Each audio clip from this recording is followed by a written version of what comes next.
30,000 years ago, Kiran believed his forest would last forever. He was 15 years old. Every morning, Kiran walked the same path to fetch water. On the left stood an old pine tree, so large that it took 3 people from his group with their arms outstretched to wrap around its trunk. His father had once told him that Kiran's grandfather had rested beneath that tree's shade when he was young. So, to Kiran, it wasn't just a tree. It was proof that some things had existed before he was born and would continue to exist long after he was gone. The forest was the same. It gave Kiran's group berries, roots, game, firewood, and shelter. The trails had been worn by generations of footsteps. The streams had their own names. The great boulders were tied to stories the elders told around the campfire. Kiran had never imagined he was living in something that could disappear. Until one afternoon. At first, he only noticed that the light had changed. The sun was still in the sky, but the forest was growing darker, as if night were coming too early. Then came the smell of smoke. Then tiny flakes of ash began falling onto his hair. A flock of birds suddenly burst out of the treetops. Deer ran through the underbrush. Even the wolves that usually made Kiran keep his distance were running, chasing nothing at all. The entire forest seemed to be fleeing from an enemy he had not yet seen. Then Kiran saw it. On the far side of the hillside, a band of orange was moving between the trees. The wind pushed it forward faster than anyone could run. The fire did not follow the trails. It did not avoid caves, ancient trees, or the places people considered important.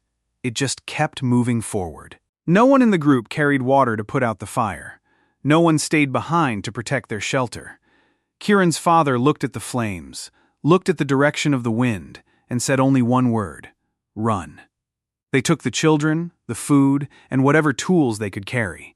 Everything else was left behind. Kiran ran after his father, but he kept looking back. The pine tree his grandfather had once sat beneath had caught fire. Its crown blazed brightly through the black smoke. In just a few minutes, the thing Kiran had believed would outlast everyone he knew had become a pillar of fire. The next morning, they returned. There were no birds. There was no shade.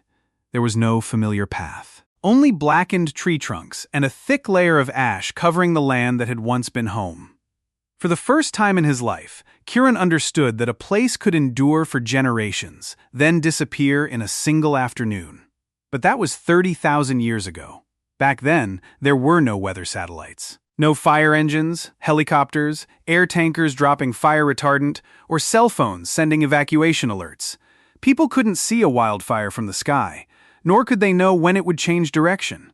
So Kiran's story seems to belong to a world that ended long ago.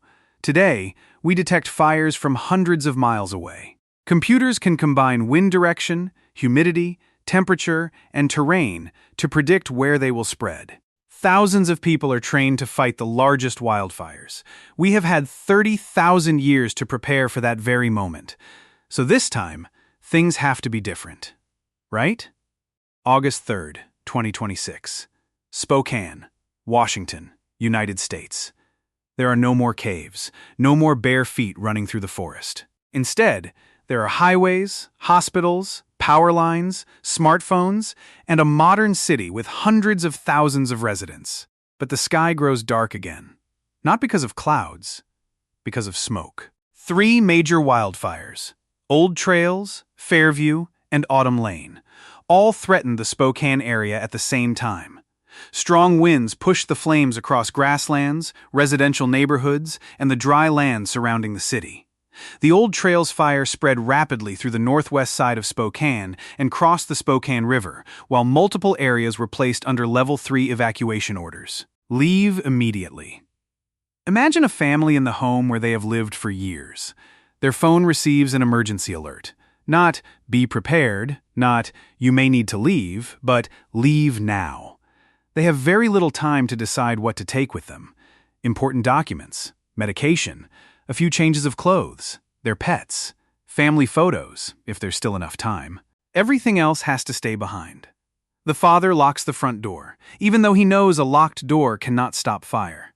The mother checks the back seat. The children look through the car windows and see smoke covering the road they travel every day to get to school. None of them knows whether that home will still be standing when they return. They are just one family among about 60,000 people ordered to evacuate from threatened areas around Spokane. According to reports on August 3rd, approximately 600 structures, including homes and businesses, had been destroyed. The fires around Spokane had burned more than 5,000 acres and were still not contained. A veterans hospital also had to evacuate its patients. Emergency shelters were opened. Thousands of customers lost power while firefighters worked to keep the flames from spreading deeper into the city. The governor of Washington declared a state of emergency as multiple other wildfires continued to burn across the state. At this point, the story seems to prove one frightening thing. 30,000 years have passed, yet human beings are still completely powerless against fire. We have satellites, we have aircraft, we have more than 1,000 firefighters on the ground, and yet tens of thousands of people still have to flee their homes. There are still neighborhoods reduced to nothing but foundations and ash. There are still families forced to watch the places they once called home disappear. Perhaps technology hasn't changed anything, but that isn't the whole truth. As of the time the first reports were released, there had been no confirmed deaths or serious injuries in the wildfires around Spokane, even though hundreds of structures had been destroyed and tens of thousands of people had been evacuated. That didn't happen because the fire was weak. It happened because the warnings were sent out, because evacuation routes were opened, because patients were moved out of the hospital, because firefighters stood between residential neighborhoods and a wildfire that was still out of control. Because systems Kiran could never have imagined gave people the most valuable thing in a disaster: time. Technology doesn't make fire disappear. It doesn't guarantee that every home will be saved. It can't bring back the photographs, belongings, and memories that have burned to ash. But it allows more people to survive so they can return, look at the place that used to be home, and begin again. That is the real difference between Kiran and Spokane. 30,000 years ago, people could only detect danger when they saw smoke, heard trees falling, or watched animals fleeing. In 2026, a warning can arrive before the fire. A satellite can see what the people on the ground cannot yet see. A helicopter can deliver water to places no one can reach on foot. An evacuation plan can turn a disaster in which hundreds of structures are destroyed into a disaster in which many people still make it out alive. We have not defeated nature. Perhaps that was never the real goal. Victory is not preventing every forest from burning, because fire has been part of many ecosystems long before humans ever appeared. Victory also does not mean that no one loses a home. Sometimes, victory is simply making sure that when a home is gone, the people who lived there still have the chance to build another one. If Kiran could stand in Spokane on August 3rd, 2026, he wouldn't understand the power lines, the firefighting aircraft, or the satellite maps. But he would immediately understand the smell of smoke. He would understand the animals fleeing their shelter. He would understand the look in a child's eyes through the car window, trying to remember the home fading into the distance behind them. And he would understand why, after all the progress of 30,000 years, sometimes the most important advice is still exactly what his father once said: there is only one difference. Back then, run was all human beings could do. Today, behind that word are satellites, warnings, firefighters, hospitals, evacuation centers, and thousands of people working to make sure that those who flee will one day be able to return. Kiran's forest disappeared. Hundreds of homes around Spokane were reduced to ash as well. But 30,000 years of progress are not measured by whether we can stop every fire. They are measured by how many people are still alive after the fire has passed. And sometimes, in order to stay alive, the answer still begins with a single word: run.